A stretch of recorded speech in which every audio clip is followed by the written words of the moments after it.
Hello, everyone. Welcome. Thank you for coming today. Welcome to our Learning Collaborative. This is the first one that we have done in a while. Today, we're going to be doing something a little bit different. We are actually going to spend the first half hour of our Learning Collaborative together as a social media training and learning a little bit about how NACHW uses social media to advocate for the CHW profession and give some resources for you guys to do it as well, and have also a quick presentation from the Rural CHW Network on their I Am CHW campaign. And then for the last 45 minutes or so, we're gonna break out into our breakout rooms and spend the rest of the time there until about 4:30 Eastern. Without further ado, I'm going to pass it off to the NACHW Comms team. Thank you so much, Carla Salinas and Peter Salale, for this presentation. All righty. Hi, everyone. My name is Peter Salale. I am a marketing communications coordinator with NACHW. Been there for about a year now. Very good.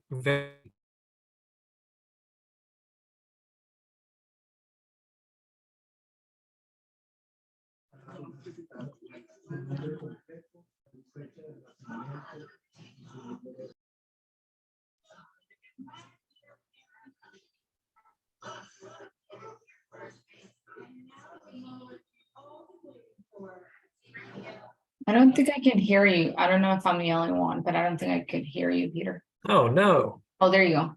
Okay. Can everyone hear me now? Yeah. Oh, that was strange. So sorry. All right.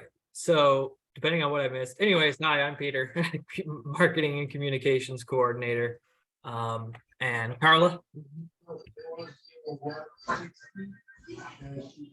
Hello, everyone. I'm Carla Salinas. I'm the projects and marketing coordinator for NACHW, and I've been with NACHW for a few months, like 9-10 months, I think. All right. And today we will be going over a small little presentation about social media best practices. And there are a lot of little tips and tricks and little optimizations you could make to get the most out of social media. And for those who are less familiar with it, there are many different ways that it can contribute to outreach efforts in community health or any space, really. So let's get started.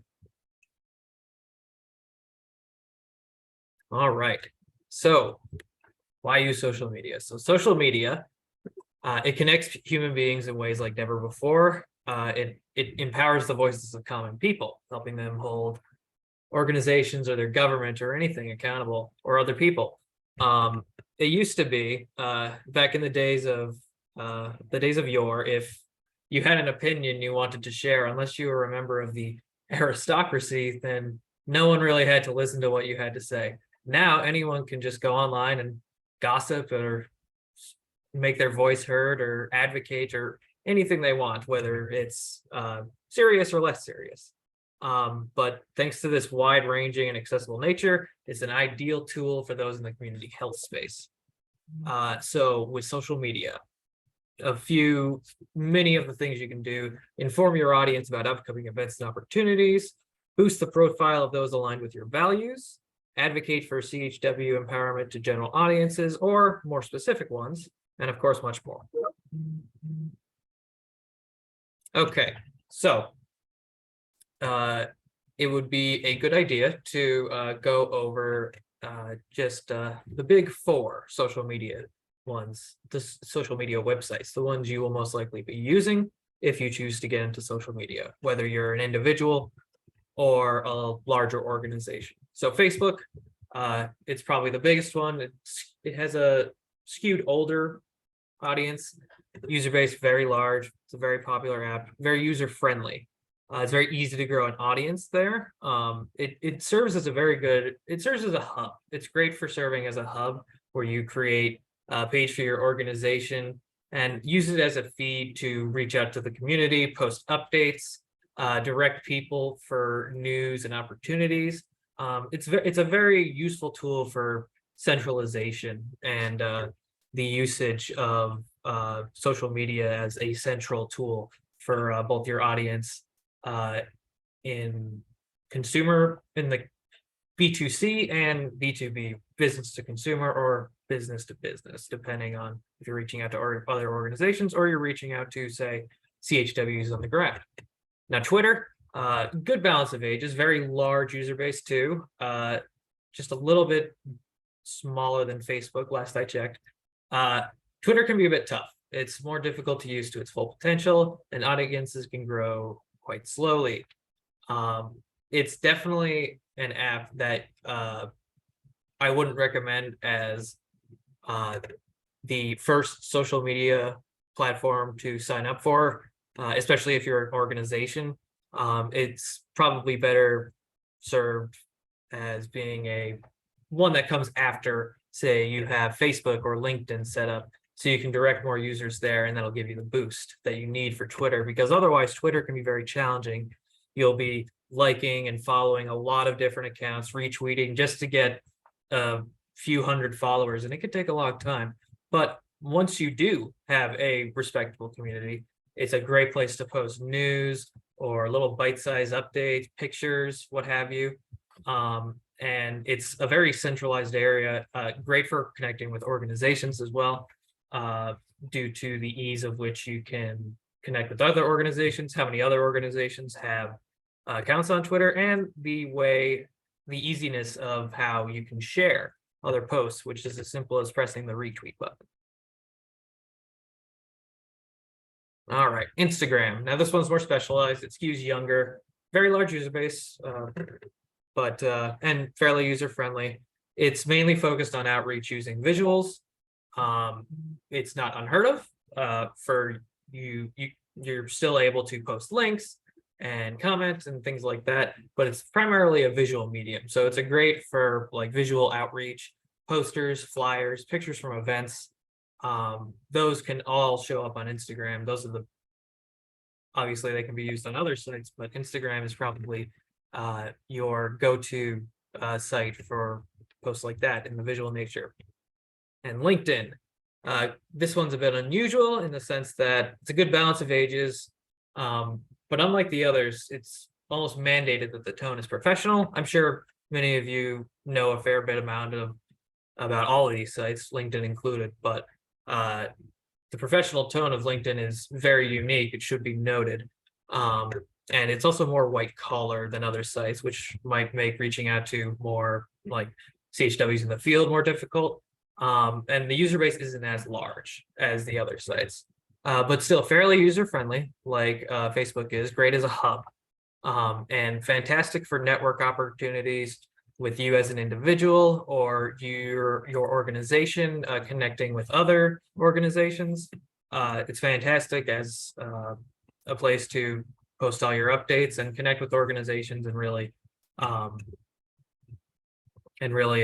share everything that you wish to share. Perfect for individuals and organizations alike. Now, the ways we use social media for advocacy. There's plenty of different ways. These are all things that NACHW uses or has used in the past to really promote for advocacy and community health, and further the goals of our organization and community health workers as a whole. And that could include something like sharing an organization's announcement of a scholarship application to your page. You can do that on most sites. A clear, concise announcement about say a political issue or a new initiative you're creating. That's very good, especially for LinkedIn and Twitter.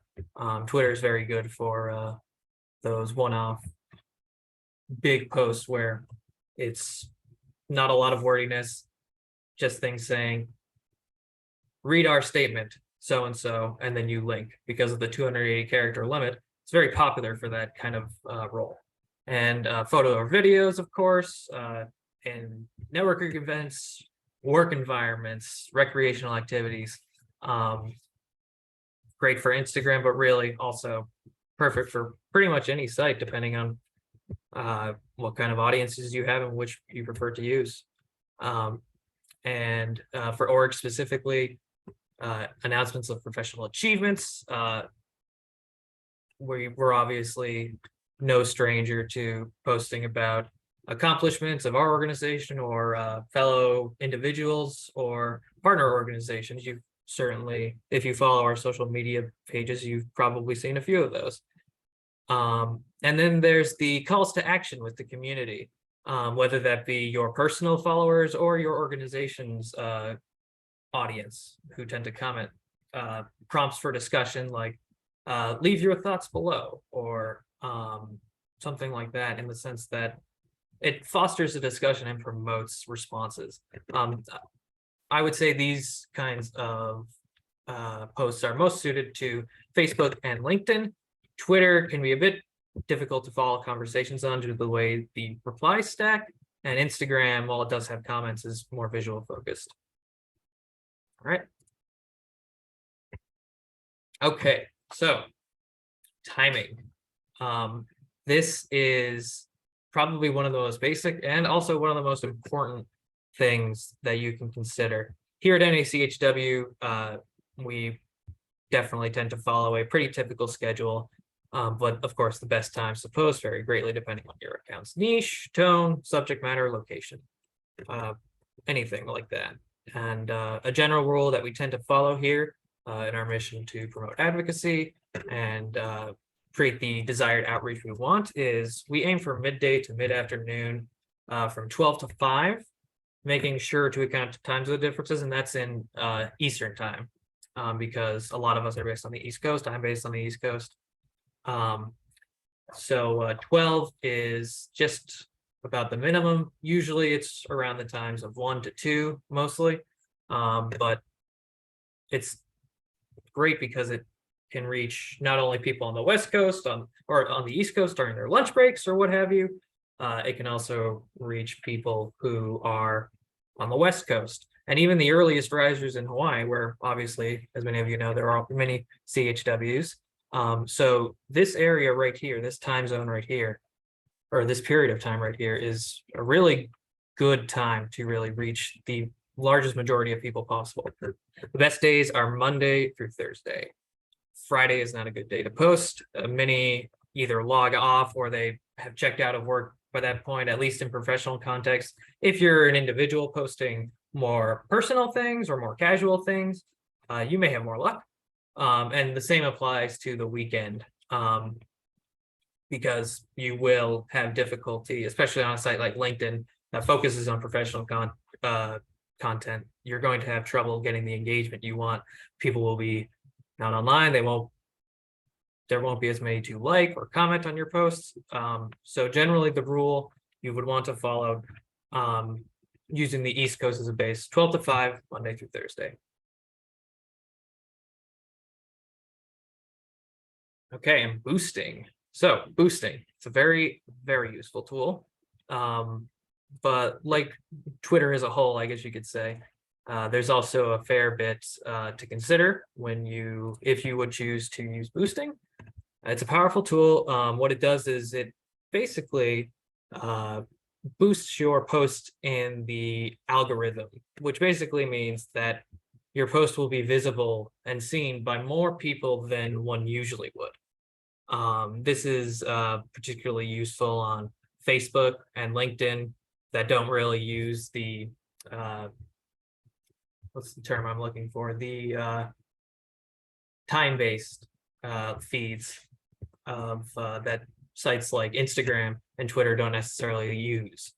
In the sense that on Facebook and LinkedIn, unlike Twitter, you won't be seeing things in chronological order, unless you go into your settings and really have to dig for it. So on these sites, it's very useful to have that arbitrary boost of visibility. So you end up on the front of people's feeds, your posts will be prioritized, and you get a lot more attention to a particular post. Great for announcing an event, for registration, a scholarship opportunity, many things. We use it the most on Facebook. It's been very useful for things like our Unity conference or promoting, say, like our recent monkeypox webinars or big news from other individuals or other organizations in the space, up to and including webinars, say, hosted by the CDC or important White House events. And it's also a very good idea. We tend to use the audience choice, which you will see on the next page. People who like your page and people similar to them is the one we've had the most success with. We feel it reaches a lot of different people on Facebook and it gives us the most bang for our buck. But of course, boosting can be expensive. LinkedIn can be fairly pricey. So if you were to start boosting, I would recommend starting with Facebook and just dipping your toes in the water. And the next slide, could we zoom in on that just a tiny bit, if possible? If not, that's okay.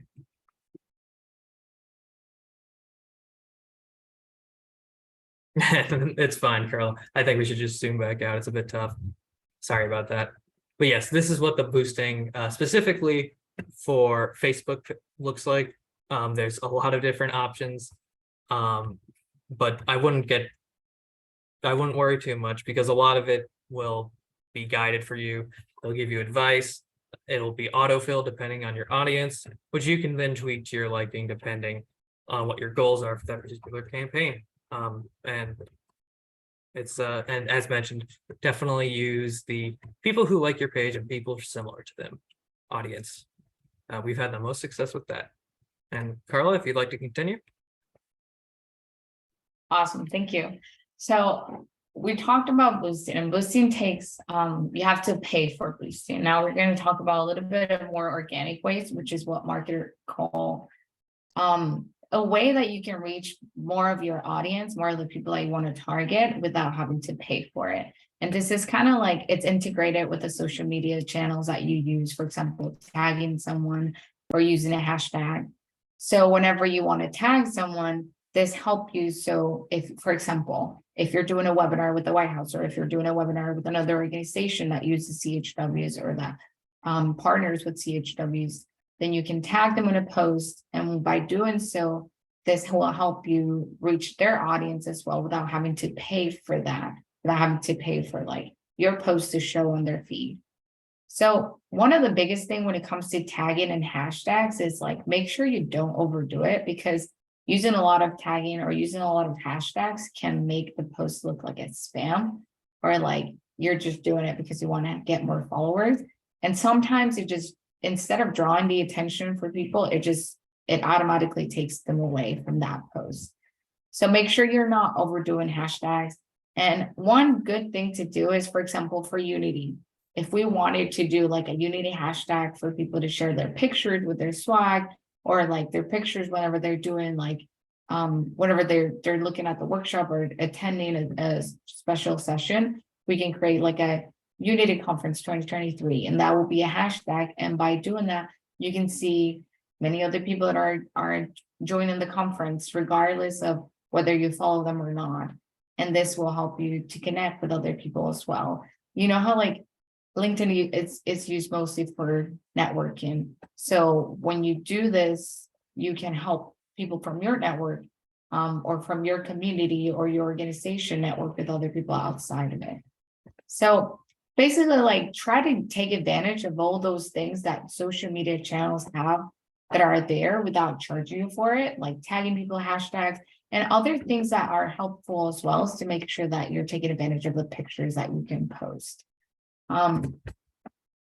One of the tools that we want to share with you that NACHW uses is Buffer. That's a social media management tool. And what this means, basically, it's like, if you have 4 different social media channels, for example, Facebook, Instagram, or Snapchat, if you have one for your organization, or LinkedIn, then all of them can be just compiled in one place. And then you don't have to go to every single app to post the same thing. You can just do it in one platform, and then it will take you to all of them. And then there are other options like Hootsuite and Sprout Social. And there are many other options, but we use Buffer and NACHW, and it's very user friendly. And we saw the picture when we were talking about timing, when Peter was talking about timing. And I just want to show you, like, I just want to explain to you a little bit more about this picture. And if you have any questions, feel free to ask them in the chat and we'll address them at the end of our presentation, just to make sure that if you have any questions, we can clarify that. So basically, this is what Buffer looks like. And on the left, you can see all our social media channels. So like we have Facebook listed, Twitter, Instagram, and LinkedIn as well.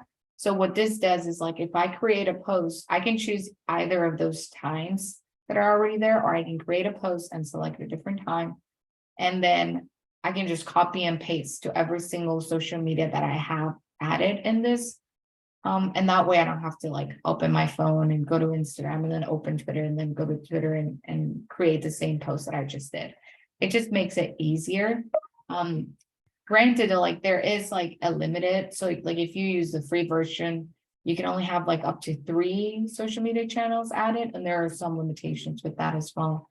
And if you have the paid version, you can add 4 or more social media channels on this app. So let's talk about design tools.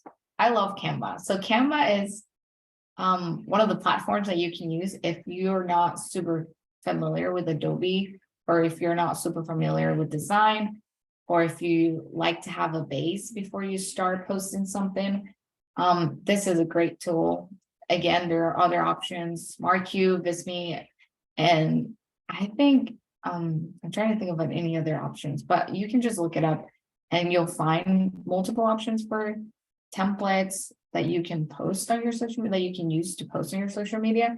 So when it comes to Canva, when you open Canva, the top picture on the right, so this one right here, that's kind of what it looks like once you sign on your account, or you can create an account and then sign in. This is basically what it looks like. And then you can just choose to create an Instagram story or an Instagram post, which is like the square size. And then you can also do a flyer, document. It has a lot of options. And then once you choose one, you can open at the bottom picture on the right. This is basically what it looks like. You can choose a template from the left, and then you can just change the logo, change the picture, edit the text and everything. And then this one has a free version. There's a lot of things you can do with the free version of Canva, just because they give you a lot of I know there are some limitations for that, but the free version, if you use this, or if your organization chooses to use this, it's very user friendly and you have a lot of options, even if it's just a free version. So general tips for social media: make sure that you take advantage of the pictures, especially on Twitter. So Twitter has 280 limit for the characters. You can only do 280. Which makes it really hard whenever you want to explain something or like share an event or more details on like a webinar coming up, or maybe you're going to have an event in person. You want to share this with someone or with your community on Twitter or LinkedIn. Just make sure you take advantage of the picture. Make sure it's clear, that your language is very precise. And if you don't need any extra words, just get rid of them. Like, it's not necessary to make it complex. The easier it is to read and the faster it is to read, the more people will actually like take the time to read it, just because they want to read something quick. And if the picture captures their attention and most of the information is in there, then it will be easier for you to communicate with them or you try and share. Again, use graphics to draw the attention. And one of the things that I really think it's very helpful, it's to change, like if you have a PDF that you want to share with your community or your followers for your organization, you can save that PDF as a PNG or as a JPEG and make it pictures. Let me show you an example that we did. We did this recently. So just have a picture that explains a little bit of what you're going to share, and then some text, and then the PDF is saved as pictures, so you can just add this to your post. And then it will share the complete document with your organization or your followers or your community. And then you can also add the link to that PDF if you have it saved in your website. So that's helpful in case someone actually wants to go to the PDF and download it and save it to share it with someone else. So I think that's mostly it. And let me see. Yeah. So if anyone has any questions about what we shared, let me know. Or I don't know if there's anything on the chat. Let me check.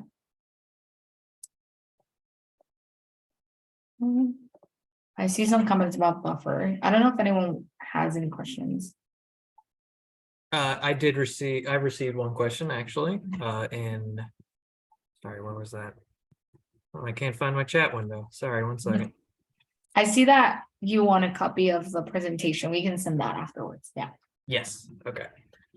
So the question from Sarah Lawrence. Thanks for the question, Sarah. Does Buffer let you schedule a repost of, does someone let you schedule a repost of someone else's thing? Hard to do in Meta.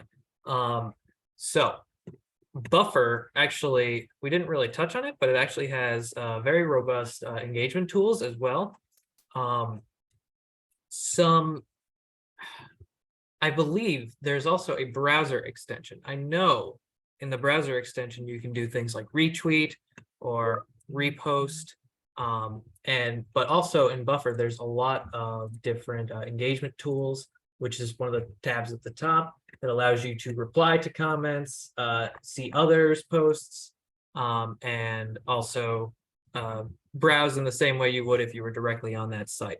I'm not sure if you can schedule reposts. I don't believe I found that option, but with the browser extension, which would be something you could use if you have Google Chrome or Mozilla Firefox, which can be a bit complicated to set up. So I can get into that later if anyone else is interested and send out that information later. But that could be something you could do in the in the browser extension. That is something it allows you to do. Not on Buffer based though, at least not that I found. Sorry for the long-winded answer.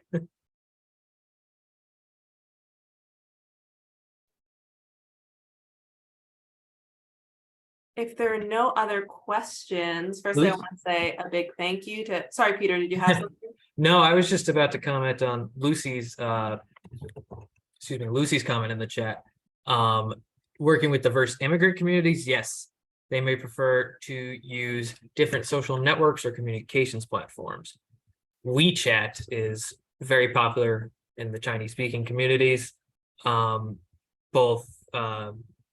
especially over in mainland China, but it's also very popular among Chinese groups or others in America as well. And you might encounter that in community health contexts.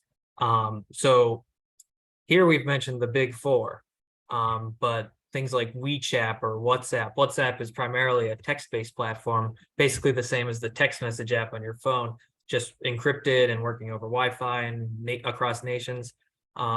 Those are more specialized and they're not exactly the idea of your typical social media one, at least not the kind that Americans are familiar with.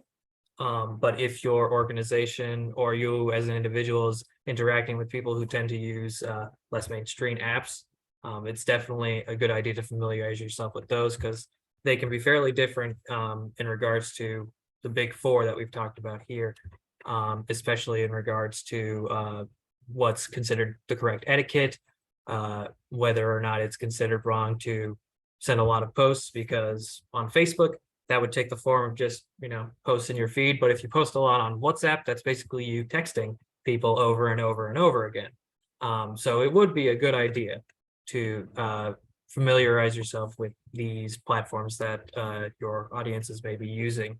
And we'd be happy to share some further resources, even if this presentation doesn't focus on it. Some additional resources, help guides about some more specialized ones like WeChat or WhatsApp. If anyone's interested, I can definitely compile something like that.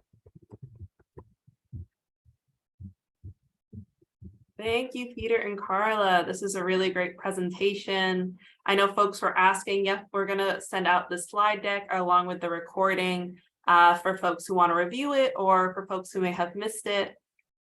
I'm also very excited. We have another guest with us today, Rebecca from the Rural Community Health Worker Network, who's going to tell us a little bit about a social media campaign that folks can participate in called the I Am a CHW campaign. So please, Rebecca, take it away. Hi, I am Rebecca Alba with Rural Community Health Worker Network. I am the creator of Opportunities. Let's see here. I'm not as good at the Zoom thing as I am at everything else. I apologize. I want to introduce that in about 2018, our CHWN, with the help of Everyday Life Consulting, launched a campaign called I Am a CHW, Ask Me Why. It was originally started as a way for community health workers to gain recognition and to show the contributions of community health workers and the vital role that they play in serving their communities. It was there to develop a strong connection for all CHWs who work, especially in rural communities. It provides a platform to CHWs to share their story with a broader audience and to bring awareness and value to the contributions that they bring to their communities. We currently provide a toolkit that in that toolkit you can gain templates for not only CHWs, but also for CHW allies, and that can be found on our website. The templates that are provided do a story outline, a photo support, graphics, hashtags, and you can also get physical supplies, whether it be posters, buttons, apparel, for the I Am a CHW campaign, and they are all shared on social media and linked through the hashtag I Am a CHW. We have a tutorial that is actually on YouTube. I can share the YouTube link that actually walks you through our toolkit, shows you how to set up the template. It is ran through Canva. I know the previous presenter, they talked about Canva as well. It is a great tool. It's easy to use. Though our templates primarily look like this picture where it shows the green, it's usually green or blue. It has the I'm a CHW logo. It can be customized based on organization or employer type environment. We've had different groups reach out to us and want us to make them more personal, whether it be color, adding their logo and things like that, in order to make them more personal to their stories and their organizations. Let's see. In the beginning, when we started our I'm a CHW Ask Me Why, our templates were all very different. They were not extremely universal, as you can tell. Some of them had longer stories, some of them had shorter stories, but was all meant to advocate and give a voice to community health workers and how they see themselves in the field of community health work and how they recognize with their communities and build relationships in that aspect. I don't really have a lot else to share. I mean, it's pretty straightforward. It is an easy program. I know if you're on social media and you put in the hashtag I Am CHW, it will bring up a bunch of templates from other people doing them as well. So does anybody have any questions? I can share the YouTube video link in the chat for anybody who would like to go and look at it further.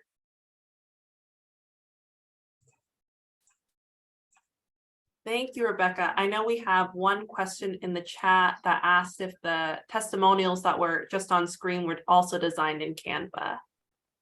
They were. I actually did a lot of those designs when they first came up. It was prior to us having a toolkit and having the CHWs able to design them themselves. So for the ones who were not as adventurous on their own, they nicely sent me their information and I put them in templates of differing varying colors and ideas of what they liked.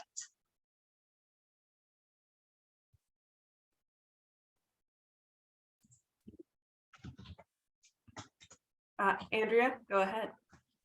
Yeah, so that was my question. For those that don't feel savvy in those types of things, would you be willing to share your maybe email or your information, and they could connect with you to get something like that put together? Would that Yes. be okay? Yes, absolutely.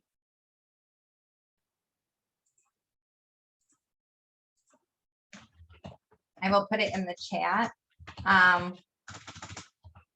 If you're not familiar with Canva, it can be overwhelming. I have noticed that just through the years of working on the templates, but it is really a great way to show the community health worker story. And even if you're an ally of a community health worker, showing how you advocate for them and how you support them is absolutely amazing.